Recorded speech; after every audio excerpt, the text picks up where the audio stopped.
starts behind the line for the Golden Bears. First swing outside by Peyton Woods for the Hokies. On the outer edge for Cal is Peyton Desjardins. Little chop swing down the line there for Desjardins. Out of system, just finds that open spot on the floor. They had Brandley's way up underneath the block there, kind of in almost in a rotational defense. The feed to Ainsley Ranstead on the outside and the side out for the Hokies. Good look at the graduate transfer from SIUE.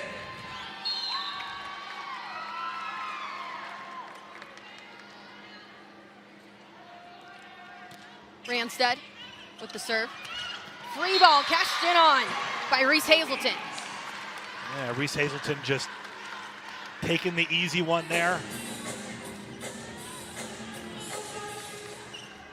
So quick back-to-back points by Ranstead and Hazelton. It's up and over.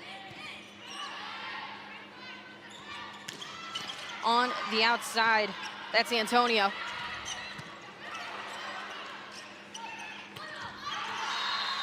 Couple of fingertips was looking for Cal.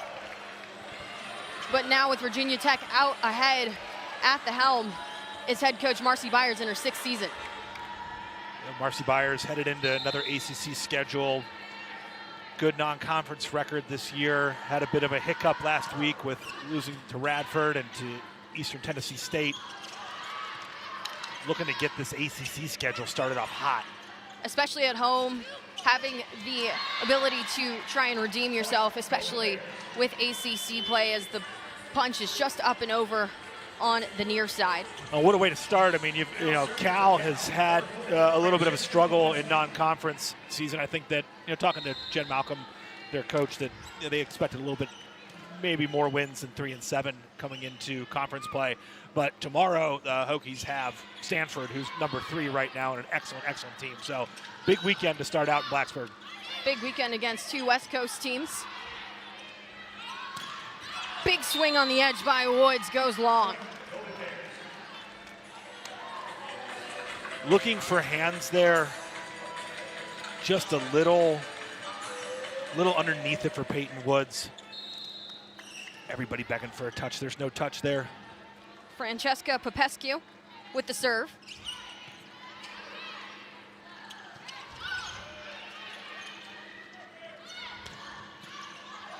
In the middle is Antonio. Sought it into the net by Woods. Point, Cal. Yeah, Woods is trying to hit a little bit of a shot there, score over the block. It's a hitting error in the net. If you can't make a hitting error on a shot. You know what I mean? Take a big swing like she just did 2 points ago. That's different. That's okay. That one's got to be in the court. Also, I think Cal's all over that shot, that short roll shot. I think hitting one down the net, go kind of zone 4 to zone 4. Might catch that left front unaware. Free ball cashed in on right past that back row on the front attack for Desjardins.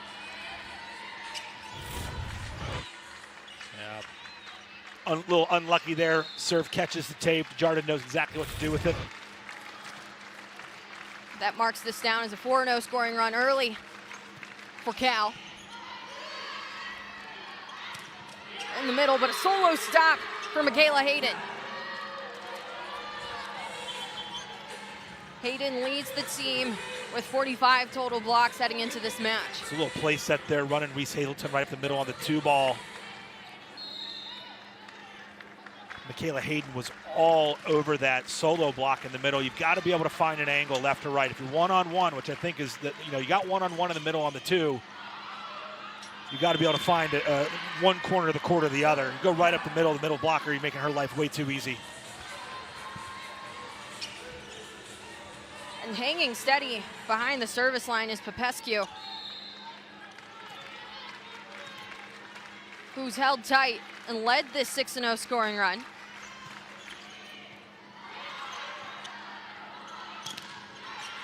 Side by side Shatirbu, and Phyllis. And good look at Jen Malcolm, who's in her second season for Cal and very familiar with Virginia Tech. Yeah, spent 4 years here as an assistant coach. Actually, when the year that time when Jen was leaving Blacksburg to go back to Iowa State, which is her alma mater, that's when I was coming into the staff. So we actually never worked together. We were the last time I saw Jen in person, it might have been her dropping off a giant box of camp T-shirts for Virginia Tech volleyball camps that I was going to run. She did a lot of good work here in Blacksburg, and there's some good years there for the Hokies when she was on staff. She was able to catch up with a couple of close friends last night at PK's, and then they made their way down here for the match to support her. So 7-1 scoring run with Desjardins behind the line. Woods on the near side. Oh, great dig. It's Phyllis on the edge. Pescu twice. Phyllis with the light tap, with the block side by side. That's Woods and Hazelton.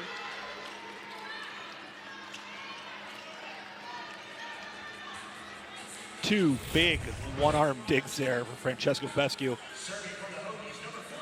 Same thing. So it's kind of that off-speed shot. I don't think that it's not a great set. If you're going to go shot, you got to go shot that gets over the net, that gets over the block. Otherwise, you don't ever have a chance of scoring. The feed out to Hayden works.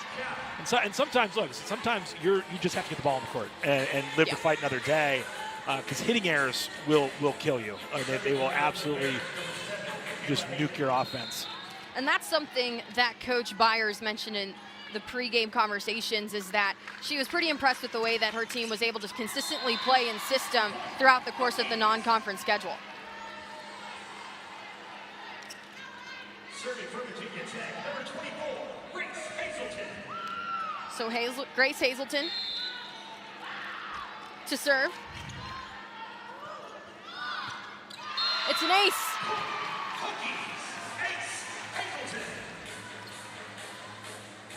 That's Hazelton's 14th service ace this season. You can see with Pescu here how much she is shifting over here to try and take some court away from Phil's. Really good job, execution by Hazelton to put that serve back on Phil's after acing her. Malinowski on the edge gets her first kill. See if Cal has Pescu take even more court here from Phil's. I mean, they're basically passing with 2.5 here. Popescu, only a mere freshman for the Golden Bears.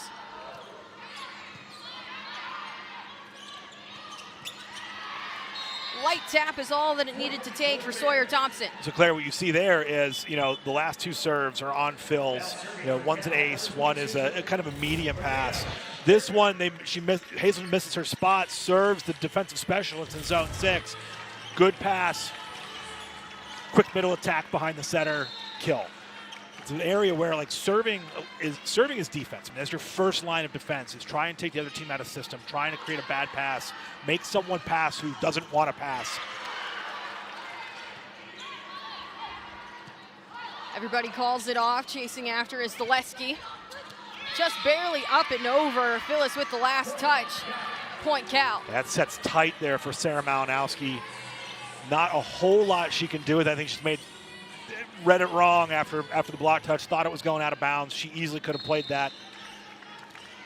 And back to your point about serving, it's one of the most controllable things in this game and something that coaches specifically hone in on. It is the only closed loop skill in the sport. Only time the ball's at rest. Sarah Malinowski, the senior, right side. Third on the team in total blocks. Fava, by way of Omaha, played in the world record-setting stage against Nebraska, and that was a part of the leadership role that she brought onto this Hokie squad that kind of had everybody in awe. 92,000 people in Memorial Stadium in Lincoln 2 years ago. Fava gets, largest women's sporting event attendance ever at the time. and Fava was able to tell those stories and gave everybody goosebumps when she first made her way to Blacksburg. And even Coach Byers said that she had everybody in the palm of her hand when recalling the experience that she had, and just the type of leadership that she can bring after being in a setting such as that is undeniably such a big factor to who she is. You know, and I watched that match. It would have been cool to be there. I mean, I don't know how good it is to watch a volleyball match from the upper deck of a football stadium, but Omaha gave a really good account of themselves that match a couple years ago. And there's a pretty big gap in those two programs in terms of, you know, achievement, and Omaha played well. That's one where you could have gotten easily overwhelmed. So I do think that's a really great experience to bring with you as you come to a new program. And it's a unique one at that, as it hasn't been replicated since. And no, I would never try and do that again. Nebraska's smart. That's a one-time deal. Can't do it better. Light tap over for Peyton Woods. That reminds me of the battle at Bristol, but at 2016, I want to say, Virginia Tech football against Tennessee at Bristol Motor Speedway. 150,000, 160, whatever it was. I didn't go. I heard it was a nightmare getting out of there, but you do. That's a one-time deal. You do it one time. One time for a unique experience, and that's exactly what Fava was able to capture at Omaha. And the other portion to it was that she was also the starting libero for them, and having a role like that on top of it all is unique, as that side out marks the 15th point, and we head into the media timeout. Cal up by 5 midway through set number 1. First match of ACC play.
Cal up by 5 midway through set number 1. Good look at Peyton Desjardins. And here's more on Peyton Desjardins with Tamara. One of the things that she talked about immediately was how this offense likes to run through number 55, and that's Desjardins. They like to slide the ball to her. You've seen that here today. They're still trying to figure out their offense, but that's been working really well for them. And listening into the huddle just now in the timeout, Coach Marcy was telling her team, settle, settle, settle. You guys are fine. You guys are good. Let's keep getting Camilla good balls. Desjardins currently leading the way with 4 kills. Has been pretty active on the outer edge. Yeah, hitting .571 right now, 4 kills on 7 swings, no errors. Contrast that with the left side play right now for Virginia Tech, hitting negative between the 2 left side hitters for the Hokies right now. Peyton Woods on the edge, goes Peyton wide. Woods, yeah, Peyton Woods getting on the score sheet there in the positive. That's her first kill on 9 swings. She's got to produce. I mean, where there's her, anybody on the left side, you have to run your offense through your outsides. If your outsides don't score, you've got real problems. Ranstead serves. That's over. Pushed down by Izzy Mischler. Mischler opts for the 2-hand redirect instead of swinging hard. Now, here's the thing. you've got a back row setter with Cal. They're running a 6-2, so that you're not going to see a blocker there. You know, you can take those. You can take with the two hands, kind of redirect it off the setter if she jumps, get the easy back row block call. But you can kind of swing freely in a 6-2 a lot of times. Grabs a couple of fingertips is Antonio, a transfer from Syracuse. Now serving for Cal, number 4, Francesca Popescu. And it's Popescu right behind the service line. She was pretty steady in leading that 6-0 scoring run.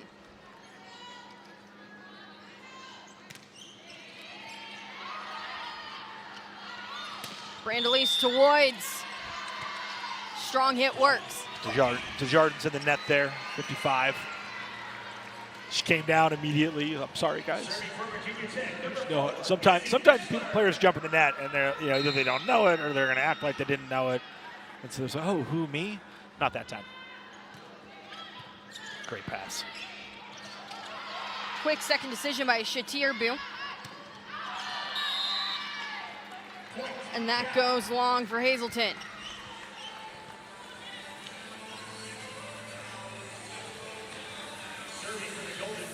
Shatirbu staying front row setter right now. Awesome pass from Sophia Johnson. That dump didn't generate an immediate point, but it forced the Hokies out of system. Johnson with the first touch. Fava on the pass to Hazelton.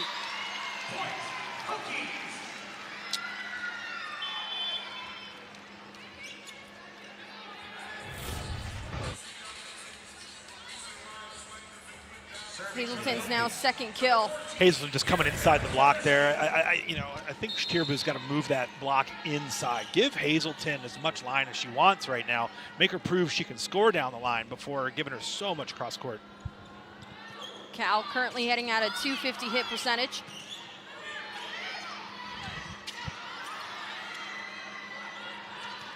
Hazelton finds the left side line.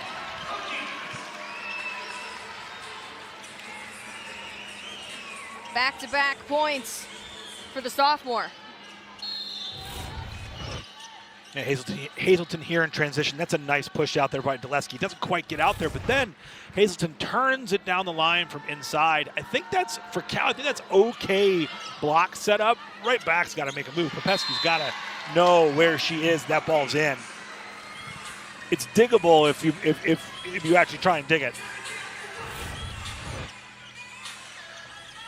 You know, off the tape, easy ace. It stinks when you're a passer and that happens to you. But I do think those even out over the course of a match, over the course of a season. A lot of that non-conference work for Virginia Tech came of just trying to gel together, but a majority of it, because this team started off playing as one in preseason work back in May, started figuring things out and just going through the motions of congealing together on the floor. It's kind of the current reality of every roster everywhere in college volleyball, college sports, is another net there. Sawyer Thompson there, number 15 in the net, but it's everybody's dealing with it, where players come, players go. Hopefully they stay for a few years, but I think that the Hokies have had to do kind of a hard reset a couple times over the last few years with big influx on the roster. That's a great move. Brianna Holiday right there really finished that block. I think that challenging that Holiday Malinowski right side double block there, if they're set, if they get closed, they're big and they're physical. Holiday ranks 4th in the ACC. Another really well-formed block there from Holiday and Malinowski. Calling everybody off is Hazelton.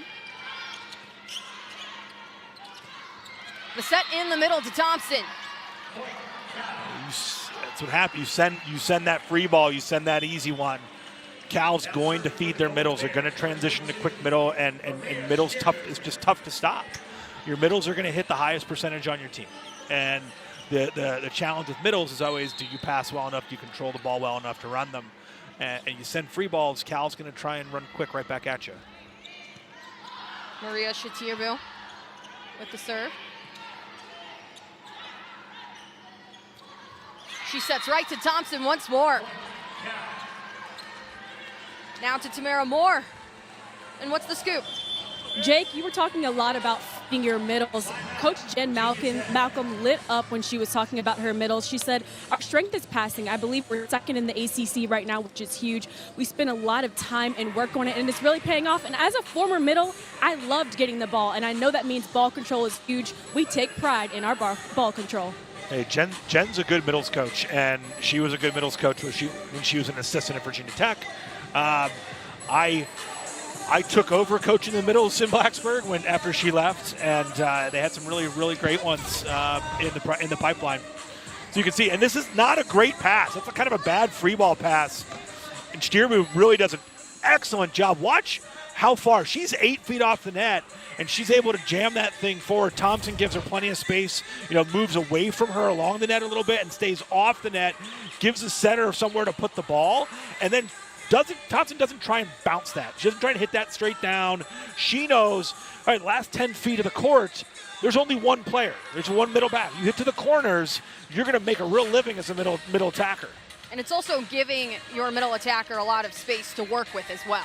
True. Another piece, if you feed them in not perfect situations, they're going to work hard. They're going to work hard. It's kind of like in basketball. Like if you want the big guy to run the floor, you got to make sure they get the ball in a fast break to finish. You got to make sure that you feed them. Same thing with middles. You got to make your middles work, and you got to encourage them to work. Otherwise, are they going to be there when you need them? Like playing middle, man, it stinks. Like it is just, you just go. Left, right, jump, transition, jump. It's a lot as a middle, so you want to reward them for working hard. Especially if your middles can hit. The hard work pays off as the timeout comes to a close. On the edge is Ranstead.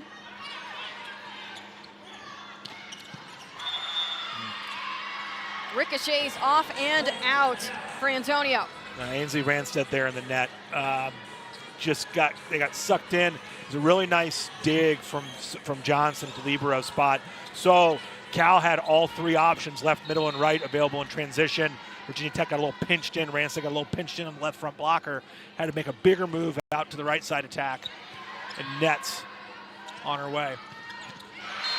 Solo kill for Ainsley Ranstead. It's a good way to come right back after making a blocking error. And a solid pass. Dulesky gets there on the tight pass. Ranstead just kind of finds a hole there. Again, if you get the setter where they're hands up, where they're high, jump setting close to the net, middle blockers kind of have to respect even a back row setter against quick middle attack.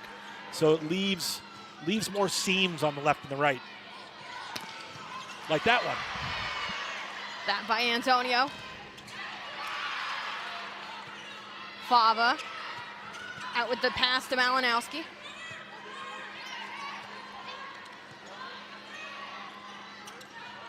Quick dump, but light tap over on the tape. This time it works. Thompson on the stop. I don't love that swing from Ainsley Ranstead. Bump set from a middle. You're up against a double here. And this is just low seam. That's just low seam in the block. That's stuffed all day. It's like hitting inside of a telephone booth. You have to go high hands. You have to go wipe there. Try and throw something off the block. Play soft into the block to make an easy cover. Something other than ripping low seam. Sounds of the whistle mark the second timeout called by Virginia Tech as Cal extends their lead. And if you're Tech, you've already burned through 2 timeouts. Had a couple of points after the first brief conversation, but what's the message inside of the huddle? I think you have to set up a side-out play. At this point at 23-19, you can't stop the match again. You're going to have to set up a side-out play, score, and then whatever information you need to compart, or it needs to come now, but it can't be too much. It's like, let's get a side-out play. Let's put our best play out there. If we don't get it, let's have a side-out play for 24-19, and then maybe one key on Cal's next rotation, or so maybe one that's two rotations away for Cal. And part of that is Michaela Hayden and how effective she's been. Yeah, Hayden so far, hitting 600 on 5 swings. Middles in general, Hayden's got that 1-foot slide attack and playing M1 a little bit more available in the 2-hitter phases. She's not bringing a lot of heat right now, but she's finding open spots on the floor, finding holes and seams in the block. I think she's defendable if you close the block, if you commit to taking away that middle of the court right now. And she leads the team in kills, blocks, and aces per set, so she's a threat in every single slide or slot that she's put in. Well, it's nice having good middles. If your middles can't score, that's okay. You can still be good as long as they can block. But if they can't, if middles can't block, if they can't defend, you got real issues. Hayden's been good so far. Feed out to Ranstead. Grabs a couple of fingertips. Charlene Antonio. Set point number 1 for Cal.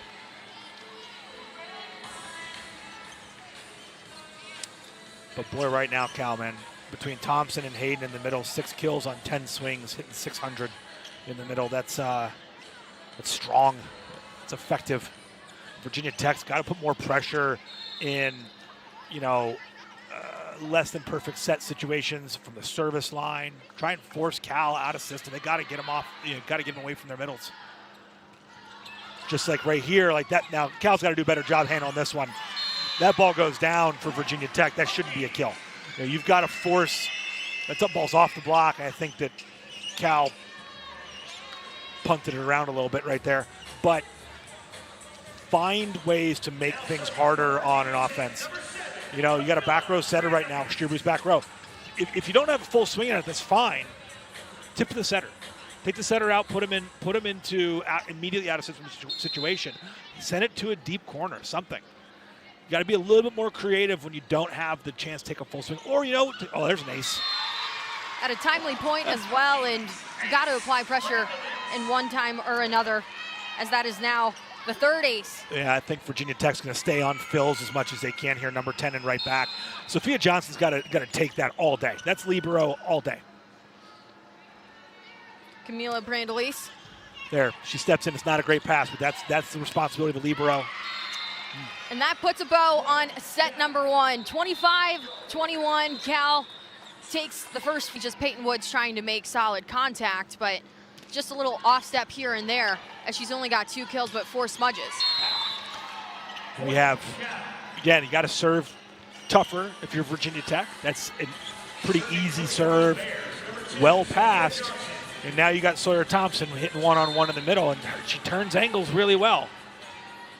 She's kind of a classic M2. The M2 doesn't play next to the setter, so they have 2 rotations with a back row setter, so 3 front row hitters, and 1 rotation with a front row setter. So typically they tend to be your more in front, a 1 ball to a 31 to a back one. Kind of the middle third of the court is where they spend a lot of their time. So if you have a middle who's better at that kind of stuff, and maybe not a great slide hitter, or maybe that's not hitting slide isn't her best thing, that's an M2. It's not that they're their second best middle. it's that there's M1, M2. It's based on how they fit into a line sheet. Low on the dig. Was intending it for Fava, but Woods called her off. Block did a good job there slowing the ball down.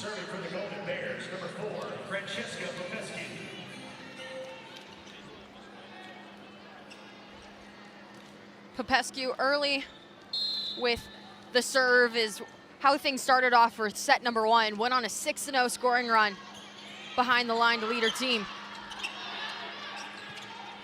Fava forced to put it over. Light tap by Hayden, point Cal. Yeah, it's Isabella Mischler in the net there.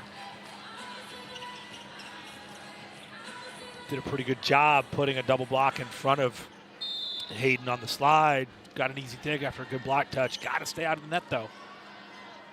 That official who's standing on the ground, that is his, pretty much these days, his only job is to look at that.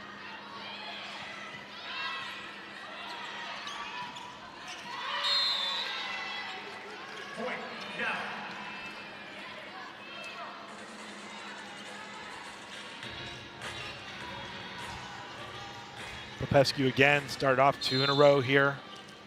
I think if it's me, I'm taking a step forward if I'm a serve receiver against this serve. I don't think there's a lot of pace on it. It's got to go up because she's not very tall. And if you wait, she puts a very nice float on it. No, they're looking for a touch, no touch there. But if you wait on a serve like this, it's going to move. It's going to dance because she does put a very nice float. We're going to get a challenge right now from Marcy Byers, looking for a touch. We got the excellent communication from the down official to everybody in the room. We'll hear right now. Virginia Tech is challenging that there's a touch on the block. It's so nice having the microphone these days. I usually could figure it out, you know. And then a couple of years ago, they started this these hand signals. So there's the first look. I am excited to start another conference season of always being wrong about this. It's been years since I've been right, I feel like. Did you like to throw the challenge card when you had the opportunity to? I was out of the business before we had this is a touch. I'm gonna say it right now, and this is a touch. We're already done with this. Down officials coming right back to the mic. After review, the call is reversed. There is a touch on the block. Yep. Point to Virginia Tech, and they retain their challenge. Yeah, I am just largely against instant replay review in all sports. Yeah, pretty clearly, right hand, as best we can see it. It's good camera work right there. Yeah, I don't like instant replay review. I don't think it brings anything to the game. Getting it right doesn't necessarily make the game better. It takes a lot of time. So the challenge is successful for Coach Byers. Also, there was a change of direction with the ball as well, just ever so slightly.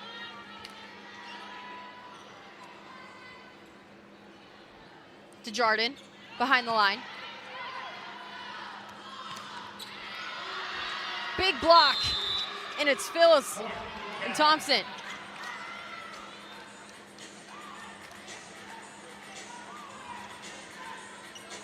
Peyton Woods just kind of, again, swinging that low seam. Not able to cover it again. You got getting some touches in coverage at Virginia Tech. Got to convert those coverage touches into actual coverage. And you can see it with the total blocks, at least 5-2 thus far of synchronicity with Cal and their blocks. Yeah. So decision making is a big thing in out of system situations. In system means, you know, it's a good pass. Setter has all the options. They're not on the run. They're not running for their life. Out of system is maybe it's a bad pass. Maybe it's a non-setter setting the ball. So when you're out of system, your sets you're going to get are going to be worse. And that's a nice swing right there from Reese Hazelton. She's been productive so far, swinging on the left and side out, swinging on right transition. But when you're out of system, so it's a bad pass, you're going to get, in general, worse sets. Also, you're going to see a lot more double blocks. So it puts a premium on one, physical execution, like a technical execution, and then decision making. So the last one with Woods, you know, chooses to tip, but then just tips it right into the block. Like, you've got to be more tactical about those choices. And so, you know, if you spend the whole match out of system, which you're going to be out of system a fair amount. It's just nature of the sport. Right. But it's taxing mentally. It's like having to make the hard decisions again and again and again. Whereas, man, if you get a great pass and you're one-on-one on the left side or the right side, you can just, it bombs away. Like that you don't have to think about that at all.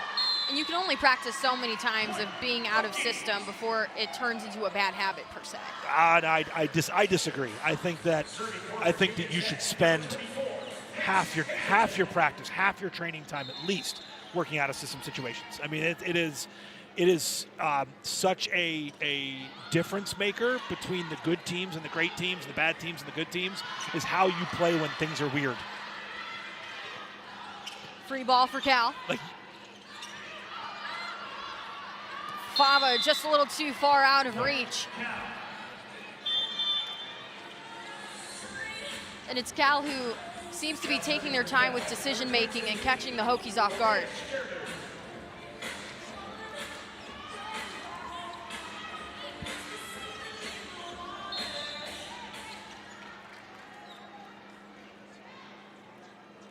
So back to serve is Maria Shatirbu.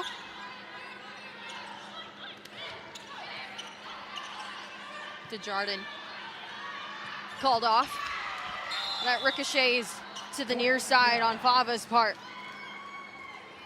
And Cal just chipping away as they are the first to double digits, forcing Coach Byers to call a timeout and talk things through. We'll take a break and step aside, so should you. A 10-4 lead for Cal. And done. A complete list of reasons why the ACC is great. You forgot ACC game days. And football. Yes. Hoops. Oh, I was gonna say hoops. Every sport, really. I see. From East Coast to West. Precisely. One at a time. No one can touch us. Slow down. Y'all, it's us. We all make the ACC great. Oh. And football. And hoops. We're all attractive. And we're smart. Lacrosse, swimming, and diving. baseball. We're gonna need a bigger board. What about fantastic volleyball? We got them all. When you get hurt on the job, do you know what you're entitled to? Attorney John Foy does. Lost wages, medical bills, rehabilitation therapy. You should be getting all these and more. The system doesn't make it easy, but we do. Get the strong arm. Call Attorney John Foy and Associates. Every day we help people get the money and benefits they deserve after they've been hurt on the job. When it comes to workers' comp, it pays to know what you're entitled to. Call Attorney John Foy and Associates now. At Burger King, we don't listen to celebrities, we listen to you. Your next creation is here, the Crispy Onion Whopper. It's got the crisp, the crunch, the bacon, and it's imagined by you. Try the latest in the Whopper by You series today. Cal with a 10-4 lead, in part to head coach Jen Malcolm, who has close ties to Blacksburg. For more on her, we go to Tamara Brown.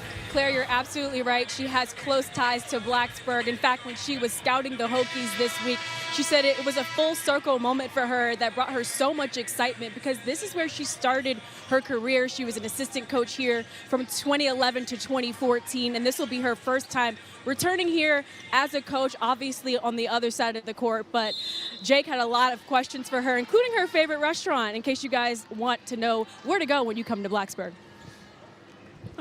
One of those answers being PKs. Yeah, we talked about PKs. We talked about Tots. Tots is another That's more of fan favorite. It's more of a post-dinner location. But still someone that you're very familiar with in this industry. Oh, absolutely. Absolutely. It's a small volleyball world out there. And Jen's done really good work. And one of the things, it was nice catching up this week with her. But you know, she spent 7 years at Iowa State, you know, having played for Christy Johnson Lynch and worked for Christy Johnson Lynch.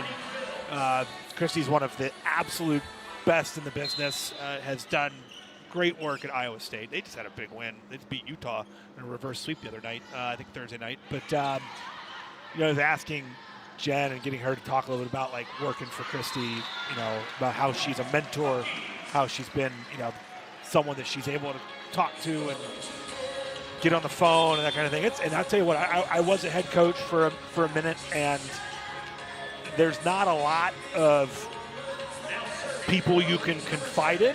You know, you're not in the business of confiding in your players. There's a lot of times your staff, like, and you're certainly not going to want to go talk to your boss about stuff. So you have to have, you have to have people in the business to pick up the phone and call and like, hey, walk me through this. You know, how do you deal with this situation? And sometimes it's how do you set up your blocking scheme, or you know, how, you know, to give me some more ideas about how to structure practice. But a lot of it is, man, this happened with one of my players.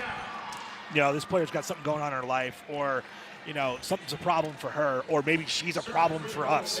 You know, how do we deal with this situation?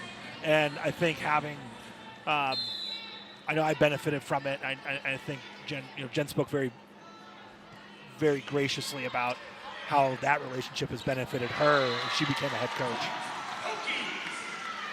That was Mishler on the quick second decision for the dump. It's a nice force there for Brandalise. Like, get the ball to your middles if you can. It doesn't have to be a great connection. Mishler obviously didn't get a full swing at that, but middles, especially 31s and things, that pushed out set, that shoot set to a middle, that'll create a lot of chaos. So even if now that was a kill, but even if you don't get the kill, you'll often cause a little bit of a dumpster fire on the other side. And that's something that Coach Malcolm mentioned as well in the conversation, is teaching her team to work through the chaos, as a lot of volleyball is out of system, like you said. And for a team that has 7 new faces, that's something that they have to become accustomed to. You own some bonds and some level of chemistry, some kinds of chemistry can only be developed in shared adversity, shared struggle. Whether that's in the training gym or whether that's in a match. You hope you go through all your adversity on Monday through Thursday in your practice gym, and Friday, Saturday, and Sunday are smooth sailing, but it doesn't work like that. Not everything can go perfect, and that's why Coach Malcolm leans on mentors such as Coach Lynch from the beginning days of when she was just a player to now as a head coach, and having that consistent shoulder to lean on has certainly been a point where she's very gracious and thankful to have Coach Lynch in her back pocket.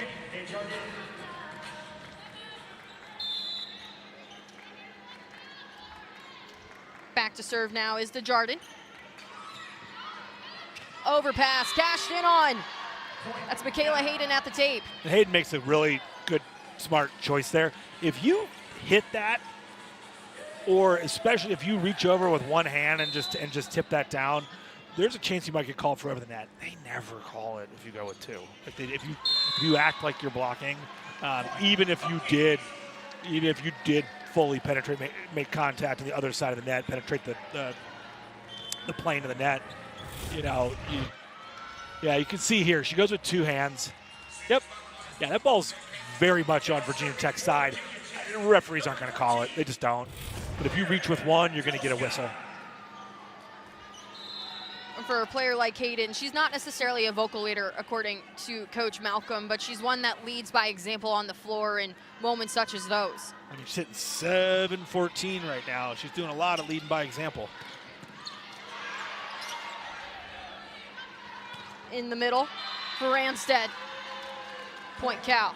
That's a little out of tempo. I think that the speed of that set and the speed of Ranstead, what she's at least looking for or executing, are different there. So Ranstead ends up being a little bit early, hits that ball on her way down. It becomes very hard to score out of the back row on your way down. You want to be, ideally setting your back row attackers, you want to be challenging them to, yeah, Dulesky and Holiday had a collision there after Dulesky gets that bump set. Looks like everybody's okay.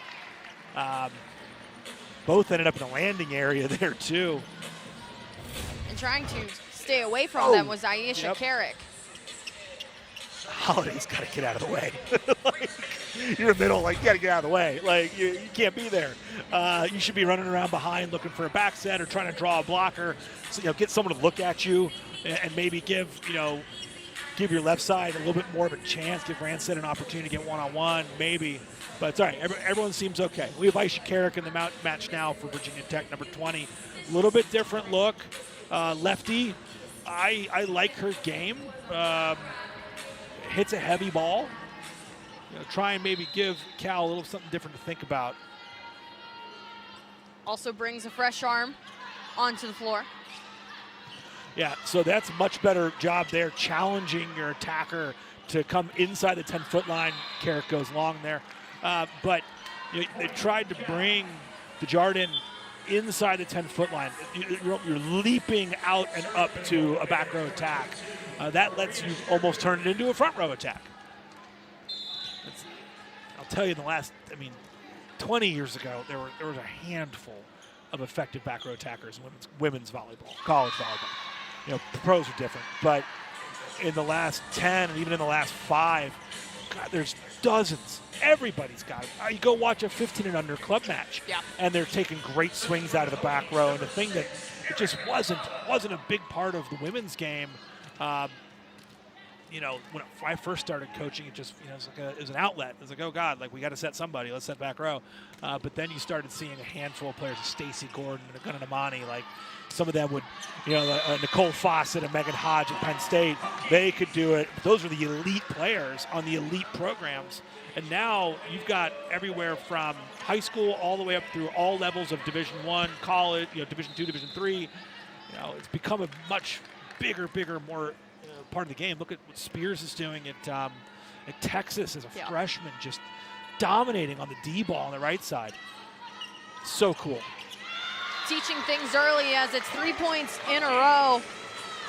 And the overpass for Mishler turns into points. So Virginia Tech starting to chip away at things.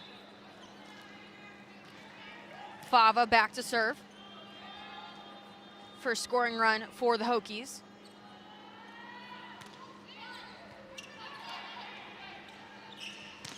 On the edge for Antonio, snaps the streak. I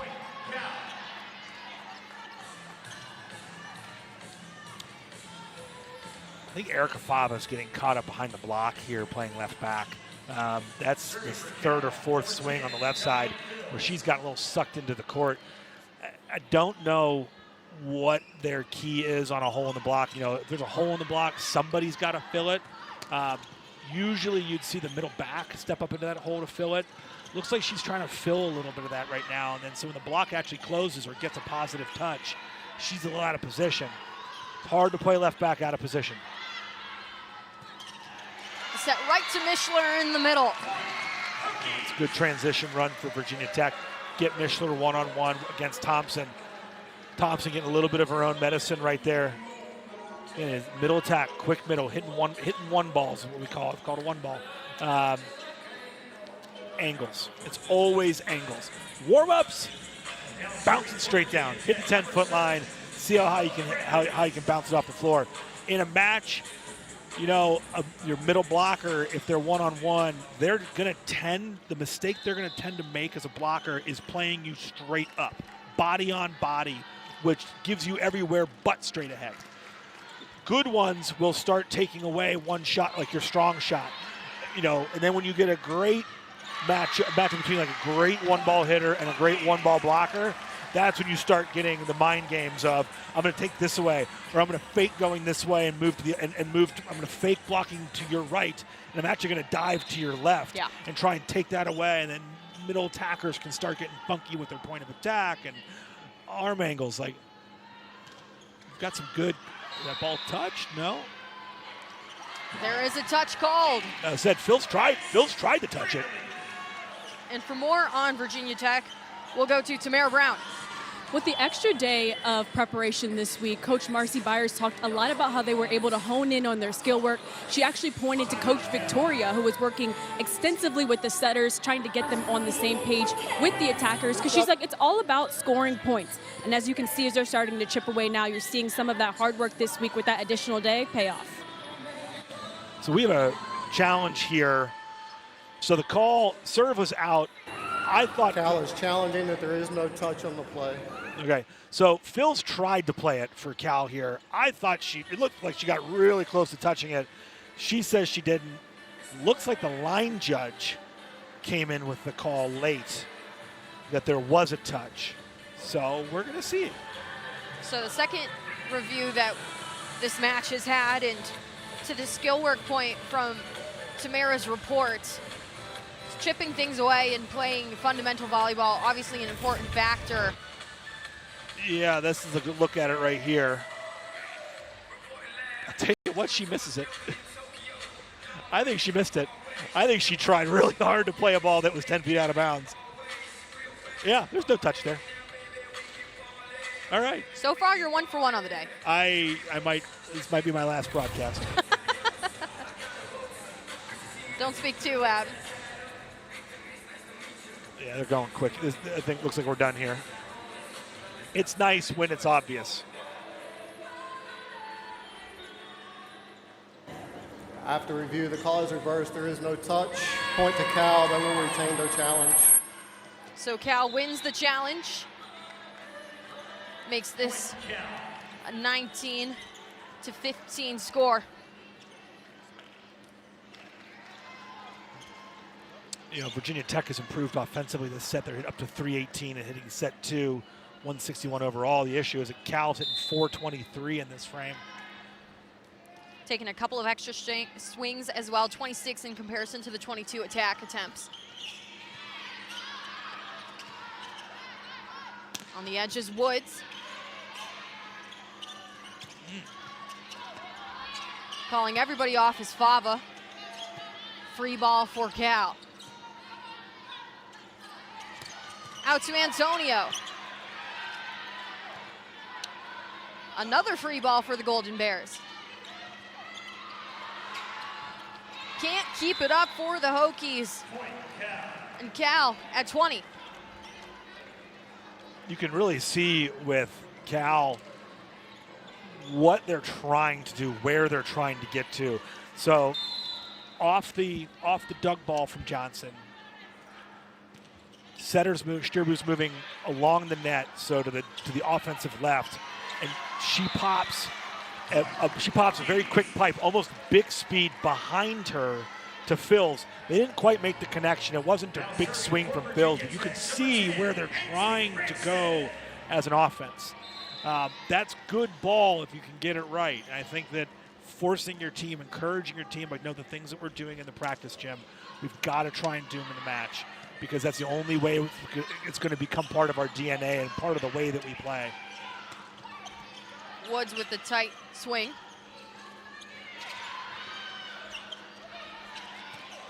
Putting it over is Ranstead. Right against the tape line. Point Cal on the point of Antonio. That's Antonio's now 7th kill of the match. Yeah, that's a good swing, just using the block there. Get out of the way, let it go out of bounds. And that forces Virginia Tech to call their second and final timeout, as there are now 5 points between them and the lead. The Hokies just haven't generated enough on the left. You know, Ransted's hitting 250 on 12 swings. Woods is hitting negative right now. I don't think the serve receive's been particularly sharp, so you're getting a lot of, you know, kind of medium passes. You know, so they're, you know, you're getting a lot of medium passes. You don't have all your options. When you have that chance to set a quick middle, it feels like, do I want to set the middles because this is my one chance to maybe get the ball one-on-one on my left sides or get them going, because so it's just kind of in a tough spot here. I don't think the quality of first contact is great right now for Virginia Tech. And as for the offensive production, there's a little bit of a turnover rate from last year into this year.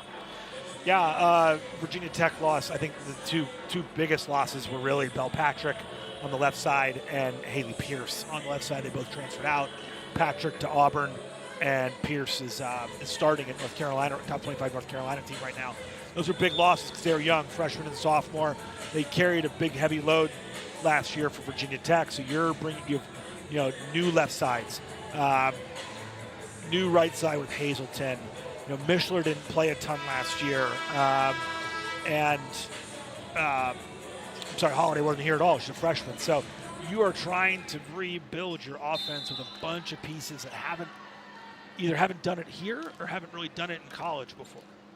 And only about 1/4 of that production coming back for 2025.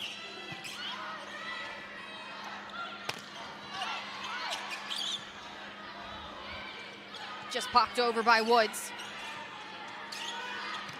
Desjardins targets the back left row.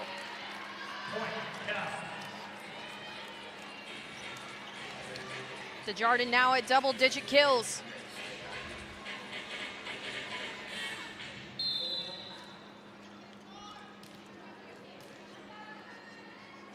Popescu played for the USA Volleyball National Development Team. Just a little too long on the swing by Hazelton.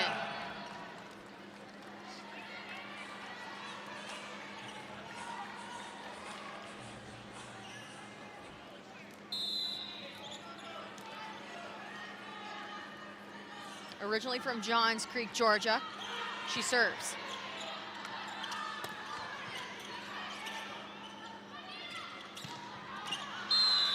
big swing goes long by Desjardins. 3-0 scoring run comes to a halt from the attacking error. Opportunity here for Virginia Tech to kind of get back in this thing. It's been go time, but this is kind of your last go here. You want to see Mishler really go for it here from the service line. It's a nice serve right there. Right at the libero, though. So the responsibilities don't change defensively. I think it's a great serve from Mishler. It's right at Sophia Johnson, so she passes a dime.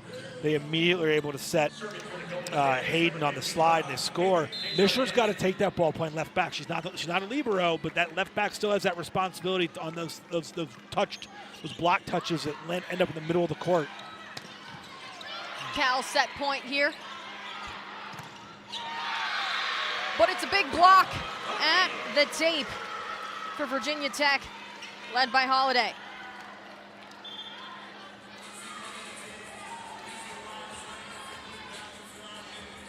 Still set point number 2.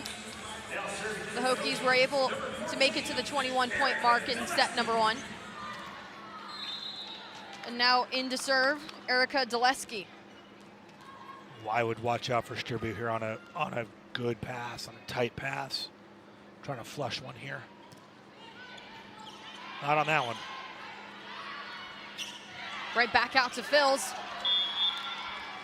And the miscommunication on the floor will finish off set number 2, 25. That gives you more and more positive swings. And look, everybody in the world that I know hits better off of a good set than a bad set. Yeah. You know, you need to have some people on your team who can kind of be the garbage man and take out the trash and hit a bad set every now and then or in a bad spot. But everybody performs better when it's a good one. But you also have to have someone who knows how to recycle the ball and effectively so. Just at the edge was Hayden. Roll shot by Hazelton. Light tap up and over the block is Desjardins.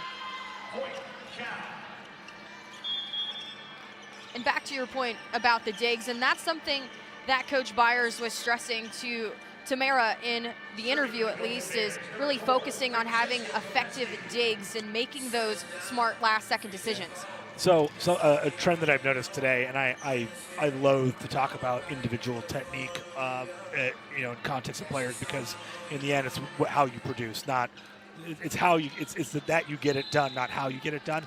I've seen Virginia Tech here on that last play, Brandalise as well there. That's a pretty routine move. She's going at that with one hand, with one arm. I've seen a lot of that today. Sometimes the only way you can dig a ball is with one hand, with one arm. But you got to be able to execute with a platform, your traditional digging or passing platform with two arms, two hands. And it's a good redirect there from Hayden in the middle. Just take that thing, chucking it across her body. She lets that thing drift across our body a little bit, because if she took it before it got across her shoulder, across her face, she might get called for a carry or a lift right there. But I think that Virginia Tech needs to be cleaner in individual defensive technique. It's like you go with two hands. And you'll make better digs. Hazelton splits the back row. So it'll be Izzy Mishler to serve. Played in only 2 matches last season. Has earned the starting role this season with an ace. It's twice now. Johnson has that ace. It happened with Phils in the first set. It happened right here. She's working with Pesky, who's a DS. That's okay. Libero, the white jersey means anything in between. There are no seams between you and the person next to you. Any ball between you and the person you're passing with is yours as a libero. You want your liberos stepping in front of people, cutting people off, being extremely aggressive in serve receive. That is what you're paid to do. That is what you're paid to do. It's nice when your libero is a plus defender. It is critical that your libero is a plus receiver.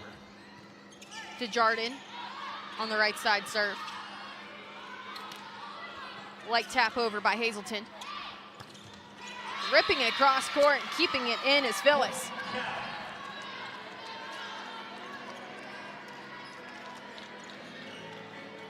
Phyllis now with her 5th kill, tied with Thompson.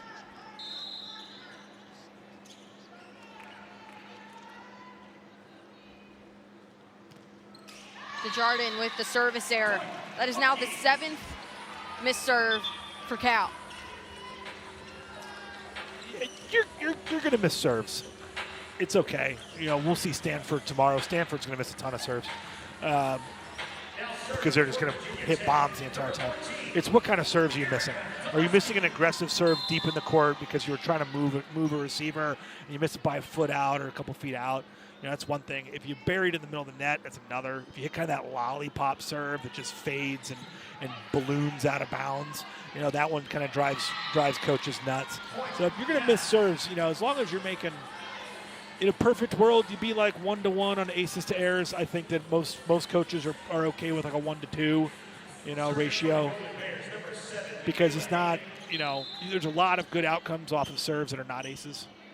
Serving aggressive, a message from both teams we had the chance to talk to. And right in the middle, pounded down by Holiday.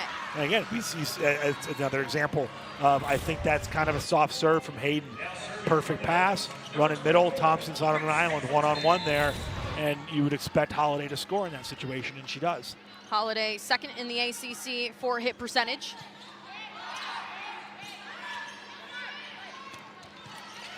Outside swing by Phyllis. Yeah, it's back row attack here. Hazelton. Look, I didn't see her feet, but where that set was and where she took off from, it looked like it was going to be a back row attack. Got an immediate whistle from the official. You cannot be on the line. You have to be behind the line when you take off. And she is about an inch onto the line.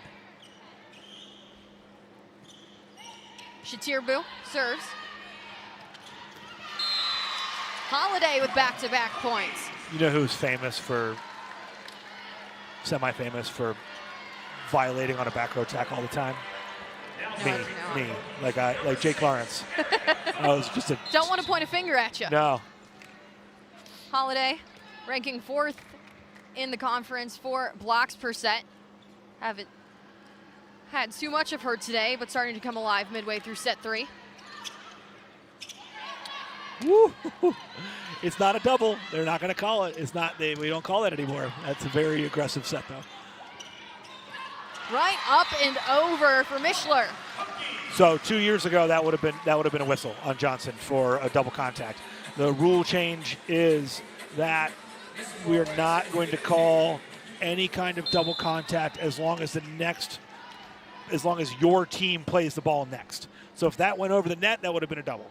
But the fact that stayed on their side of the net, no longer called. That's pretty much how the international game's been called for a decade plus. It's fine. It's okay. I got over it years ago because I was like, it's clearly where the sport's going. Yeah. And so you just kind of come to live with it. It doesn't happen that often. The one thing that's been really fun, I consume a lot of volleyball, is the number of middles who have gotten saucy and decided to step in and start chucking back sets and things like that.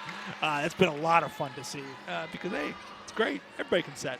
And overall, the development of middles and how involved they've been has drastically changed from at one point in time to where we're at now, as Garrick has the point. When I was starting my coaching career at College of Charleston, we didn't have our libero take second ball, and we had our middles. When the setter dug, the middles would set. We had 2 middles who were very good, both all conference, and they both had good hands. And we practiced it every day. They'd get reps and serve receive stuff because they weren't passing. So we'd have them set. Every now and then one of them would get wild and back set a ball in a match. We're like, please don't do that. But they were effective. Virginia Tech currently being effective at the .333 hit percentage, have stayed close with Cal, back and forth, leads being traded. I think your second setter development, so the second ball non-setter, your libero, other players, whomever it is, that's becoming more and more important with the increased number of substitutions. It's been in place for several years, but so many teams run a 6-2. So many teams do. Virginia Tech does. That it means that your setter digs the ball more often because you always have a setter in the back row digging. a good look Just there. inside on the right side for Virginia Tech is Adeline Hundle. So so you have to train more and more and more on what happens when the setter digs, what happens when the setter makes first contact. And the really, really great liberos who are fantastic setters and effective setters, they become such a valuable piece of a roster. Tooling the block is Desjardins on the near side. Yeah, it's been, again, Desjardins she's not really laid into one yet. A lot of working around the edges, and she's taking advantage of, I think, of a little bit of an undisciplined block from Virginia Tech. But she's scoring. I mean, she's scoring at a great clip, 13 kills, hitting 500. It's a good move from Sophia Johnson there. And the save in the middle. Desjardins rips one and gets a couple of fingertips.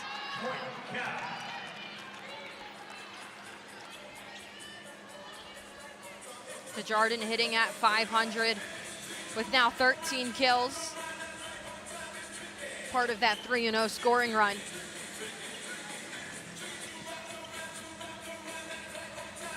Cal altogether for the current match, 393.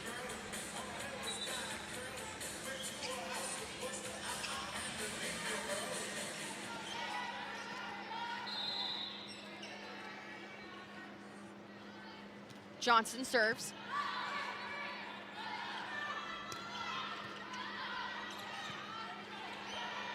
Antoni on the right side goes long. The 4-0 scoring run comes to a halt. I think you want Antonio taking that swing. I mean, you want to take that swing because you want to take it. Stay aggressive. You know, if you feel like you're in a good spot, like you have a hittable set, and you want to take a crank at it, I always believe in encouraging that.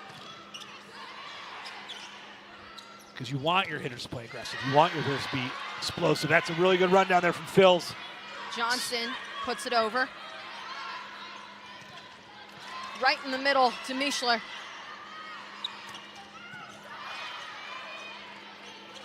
Johnson that's tight. With the set to Desjardins.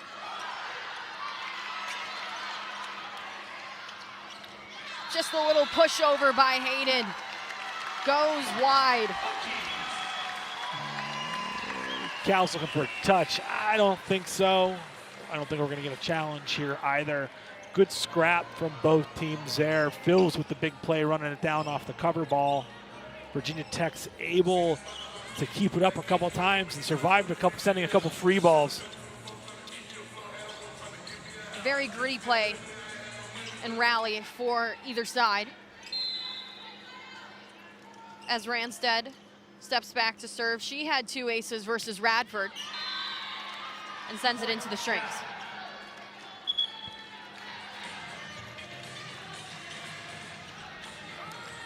Serving for the Golden Bears, number 4, Francesca Popescu.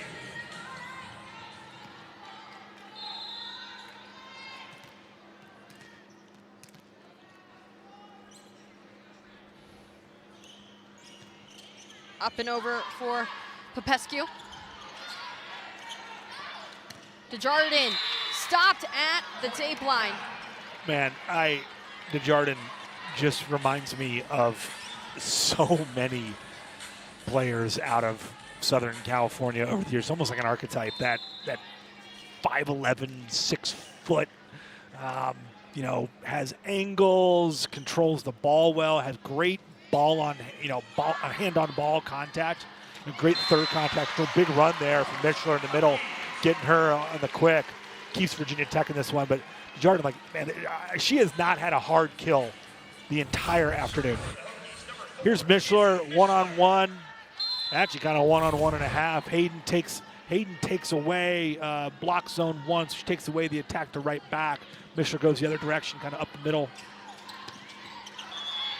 And you mentioned Southern California. Desjardins originally from Pasadena, so that's right where home is for her, and the type of player that she is goes right on par with her hometown. It's volleyball, youth volleyball has exploded across the entire country over the last 25 or 30 years. But there's still a lot of really good young players that come out of that area, out of Southern California. So Desjardins finishes things out with an ace, her first one of the match. Cal on top by 4, 15-11. Let me tell you about this new pretzel cheddar club. Hey, I'm Carlos. And I'm Ebony. And a little thing we love about the Chick-fil-A Pretzel Cheddar Club is the tangy Dijon with the pretzel bun. When I add the Dijon mustard to this pretzel bun, it takes it to a whole nother level. It goes perfectly with the chicken and the cheddar cheese and the bacon. Man, you know how much you love bacon. And I love the different varieties. Grilled, spicy, original. It gets you nice and excited for fall. Real guests paid for their testimonials. This is the new Dell AI PC with Intel inside. A PC so ahead of its time, it actually helps you save time. Like literal hours. Because it does all your busy work for you. So you can get busy doing things you actually want to do. And who wouldn't want more time for that?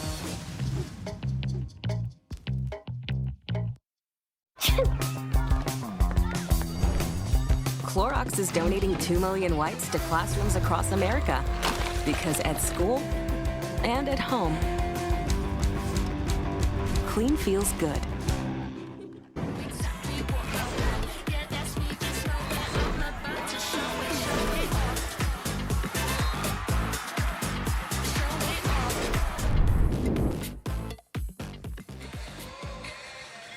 Louisville versus Stanford. That is going to be must-watch television.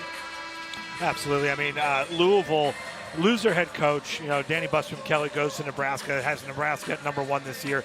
Dan Meskey, longtime assistant, associate head coach, he takes over, and they lose a ton from last year. Bring some back, but keeps them right in the top 10. It's going to be a fantastic matchup next weekend. And a fantastic matchup led. But first, they'll stop in Blacksburg tomorrow afternoon at noon sharp. I'm excited to see the Stanford Cardinal here. I feel like Elia Rubin, who was featured in that preview for next week's match. Look, Elia Rubin's been in college for a decade. I've never seen her play in person. I'm excited for it. So Virginia Tech comes out on top with the opening point after the media break, in part to Holiday.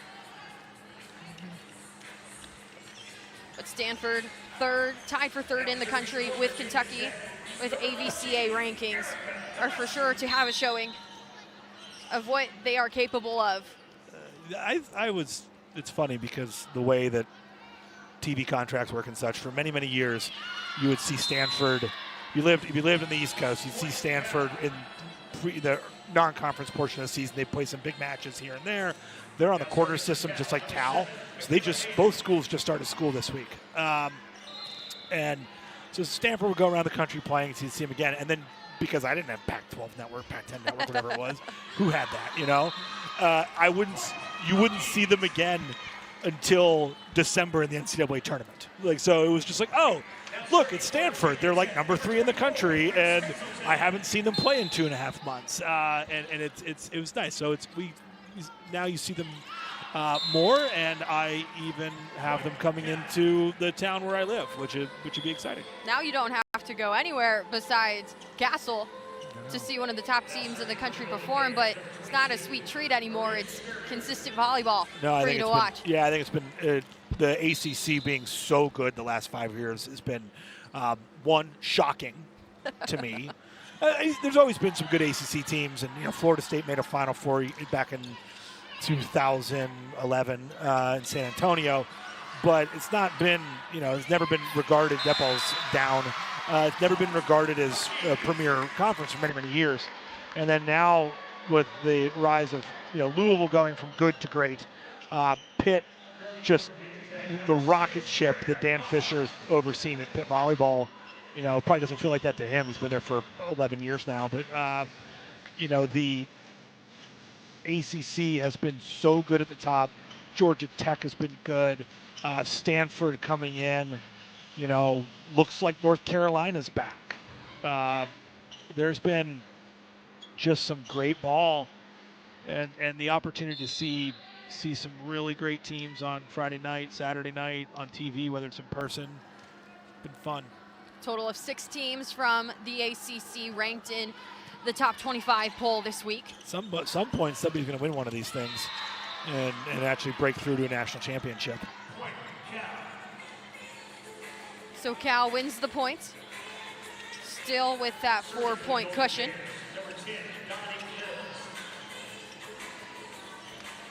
And Phil's the transfer from Iowa to serve.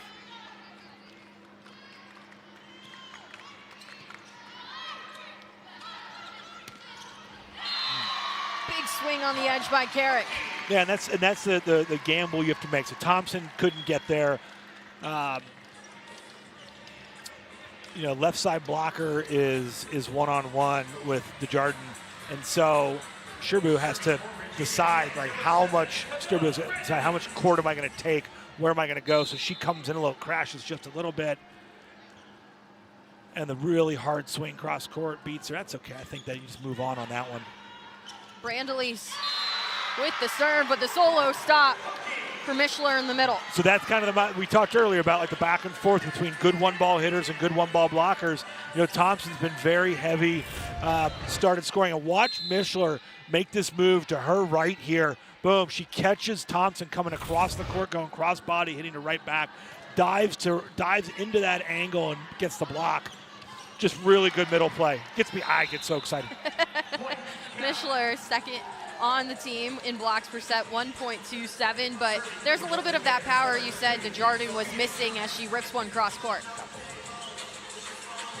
I think she has that gear, but has not really had to explore it very much here. I see Cal in a position in 1960 to see if they can close this out. Now, so what you want to do right here is as you're going to close out a match, close out a set, close out a match, you get to winning time here, 19, 20 points. You do it with serving, blocking, and defense. That's how you that's how you turn the screws on a team. So that pretty good serve, and then Hayden's able to step in and get the stuff in the middle. That's how you earn points at the end of the match. And strength of schedule certainly goes into that. And for more with Cal's strength of schedule, Tamara Brown. Claire, you're absolutely right. Their strength of schedule goes exactly into what the Cal Bears are doing today. The record doesn't tell the whole story. I think from the outside, and you could see 3-7 and think that this match would be a lot closer today, but battle tested is what head coach Jen Malcolm said she wanted her team to be, so they purposely scheduled hard. And they're 44th in the country in the terms of strength of schedule, which is outstanding. So they're going to play a lot of high-level volleyball in the preseason so they can be more prepared for conference play. Guys? And that 44th RPI really stands out. That's strength of schedule. I mean, it'll go up too, as I think. I'm less familiar with how strength of schedule works in RPI.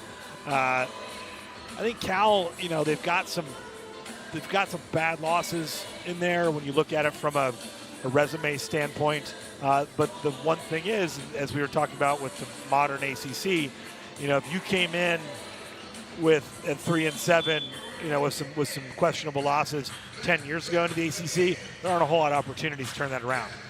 Whereas now, there are plenty of quality wins on the schedule. You have to put string some things together, finishing this match against Virginia Tech, winning tomorrow at UVA, who's no pushover these days. So you got to start putting some wins on the board to get yourself in the conversation in November. Cal continues to hang tight and steady behind the service line with Johnson in command.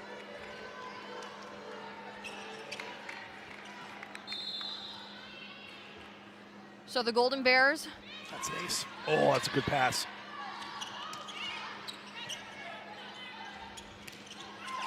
Right in the middle to Hayden.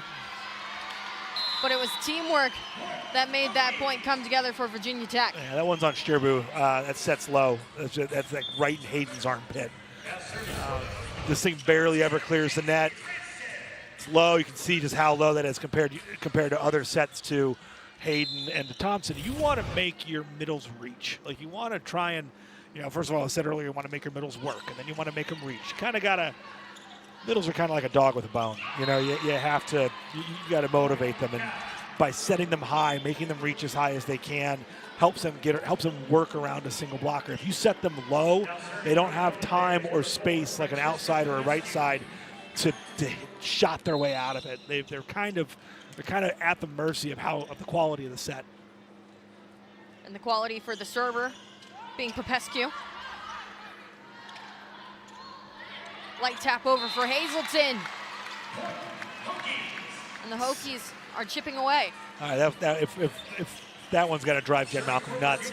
I mean, so it's a tactical serve. It wasn't supposed to be an ace. It wasn't trying to take them out of system. They served Mishler on purpose to get Mishler out of the offense. Like, take her out of the offense. It's hard to pass and run quick middle. You know, she could probably do it, but it's harder than not having to pass. So they get middle out of it. They actually get kind of a medium pass. It's going to be an obvious left side. You got everything you wanted as a defense. And then that's a high tip that goes almost like higher than the tip of the antenna, way up in the air, and nobody's there to take it. Like that'll really drive you nuts as a coach. Strong swing by Hazelton. Good effort. Johnson with the free ball. Hazelton does the same thing and can't get with the cover for Golden Bears.